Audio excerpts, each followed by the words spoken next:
Okay, so hey guys, and welcome back to another predictions video. And in today's video, I'm be predicting the Miller versus Browne fight. If you are new around here though and you haven't subscribed, please do so. Like the video if you're doing a like video, and let's get straight into it. So going into this fight, Miller is 25-0-1 with 21 KOs, and Browne is 31-3 with 27 KOs. This fight is a 10-round fight in the heavyweight division. Miller's last fight was a win via TKO in round 4 versus Cardenas, and Browne's last fight was a win via TKO in round 1 versus Fa. Browne is 43 and Miller is 34, so I mean arguably neither of them are in the prime of their career, definitely not Browne, but of course he is coming off a big victory. Browne's losses have come against Gallen in 2021, Allen in 2019 and White in 2018. Miller has previous drug bans and is coming off what I believe to be his third drug ban in this fight, and I also believe that Browne's had some argumentative drug problems, or not problems, but drug possible call-outs or whatever, but neither of them have had the cleanest route, definitely not Miller. I mean, he's been banned, like I said, 3 times now, and he's been fighting not the greatest fighters recently. He's been on a bit of like, last year fought twice, I believe, and in that time he was fighting not good fighters because he couldn't get any other good fights or big fights. And I mean, he didn't look great in either of them, to be completely honest. And I mean, that's what it is when you've been banned from that and you've been just kind of kicked out the whole circle. I mean, he was at the height of his career when he was about to fight Anthony Joshua, and now that all that's happened, he's kind of just been excluded from the boxing world. And this is the first time I've really even heard of him since that Anthony Joshua saga. And now he's back fighting. I mean, it would be interesting to see what he's like fighting without any drugs in his system. I hope he doesn't have any in his system. And I mean, it's an interesting opponent. It's not the best of opponents, but it's not of an opponent. It's not the worst of opponents either. And it's good to see him fighting as somewhat of a big name. People know Browne. People know what he's about, and he's had big fights in the past. And I mean, he's not always won them, but he's still been about there. And so it's, like I said, an interesting fight. And I suppose if Miller does win and he is gonna not be on drugs anymore, then he's gonna possibly put himself back into world title contention or the world title rankings, and it'll be interesting to see what happens from there, if he's even going to be accepted by the people or if the mandatory bodies are even going to accept him into the rankings. Like I said, I don't know if that will even happen, but in this fight though, it's a good fight. Let me speak about the fighters. Browne arguably has nothing to lose, to be honest. I mean, he's 43. If he loses, I think he should retire.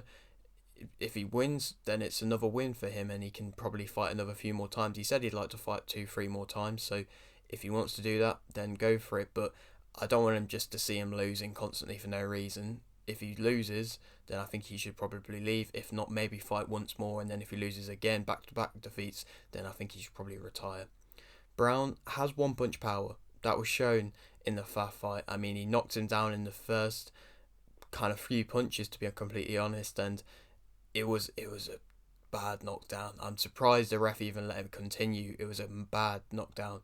And then afterwards, Lethal knew that it was going to kind of be coming to an end when he's throwing with that much power. People always said the last thing to go with age is your power, and he's definitely got power. They were incredible shots. But, I mean, the rest of him isn't great. He's got a bad gas tank. He doesn't throw a large volume. He's slow. He's nearing the end of his career, so he's not in his prime. I mean, he's a big guy. He's always going to be a big guy, and he's going to be a heavy guy, so he's not got great movement either. He's going to look for that big right, and like I said, that's the power shot. He's susceptible to the body. He does take body punishment. Miller might want to be exploiting that. But he will walk you down. I mean, if he gets you hurt like he did against Fa, he just walks straight forwards. I mean, you can get countered from that, but he didn't really care. He just knew that he saw red, I suppose, and just wanted to get Fa out of there, and of course he did. But like I said, he's not overall the greatest of fighters, but he's an entertaining fighter, of course. Miller, he has a good chin. This is all from what I've seen a little while ago. He might have changed since what's happened, but this is what I've seen a little while ago. He has a good chin. He has impressive combinations, which is something you don't always see with the heavyweights. He's got a good gas tank compared to Browne's, I would say, very good. He grinds opponents down. That's something that you like to see. I don't know. He probably does have the one punch power as well, but I'd say that the combinations is what does it for him. If he's putting the combinations together and landing with them combinations, he'll go to the body, he'll go to the head. Them kind of shots are what gonna be dangerous for Browne. And of course, he's got that good chin, and that's what you're gonna need against Browne. If you've got a good chin, then arguably you shouldn't lose. The only thing is, he does get caught coming in often. He doesn't really care about that kind of thing, and he will, like I said, grind you down. So he's just going to walk you down as well as what Browne wants to do. And so if they're just going to sit there and trade, that would be the best hope for Browne in getting a victory, because he's just going to want to sit there and trade, and that what he might be wanting. That might be happening against Miller. Miller, like I said, hasn't looked greatest in his last few fights. He is the favourite for this fight, and I think that Miller will win via KO in round 7. I think Browne's gas tank, of course, like I said, isn't very good. Miller, if he looks anything like the old Miller, then he can come in and make a good performance of it and fight well. Then I think he'll be able to get a knockout and put his combinations together. That's all I want to see. Just Miller putting his combinations together, and on his day, he's a very good fighter. So if he can do that, then that's what I want to see. And then, like I said, if he's allowed in the mandatory rankings again, I've got a couple of possible opponents. This is just me brainstorming ideas. I mean, I've not really got anything massive or major here, but possible opponents. I've got Bakoli. Obviously, his fight's just been announced recently. That would be a fun matchup. It'd be an interesting matchup. I think it'd be a good fight. I know Sky want to bring him up, I suppose, a little bit slowly, but it'd be an interesting fight in my opinion. Yoka, obviously, he's just had that defeat versus Takam, but he's a good fighter, and he will put up a good fight, and he's not gonna just get walked down. And he's younger, I suppose, and so that kind of younger test is something which I'd like to see Miller facing. Or Martin, he's also a good option and a possible top 15 world ranking option. But yeah, it'll be interesting to see. There's a lot of question marks with this fight.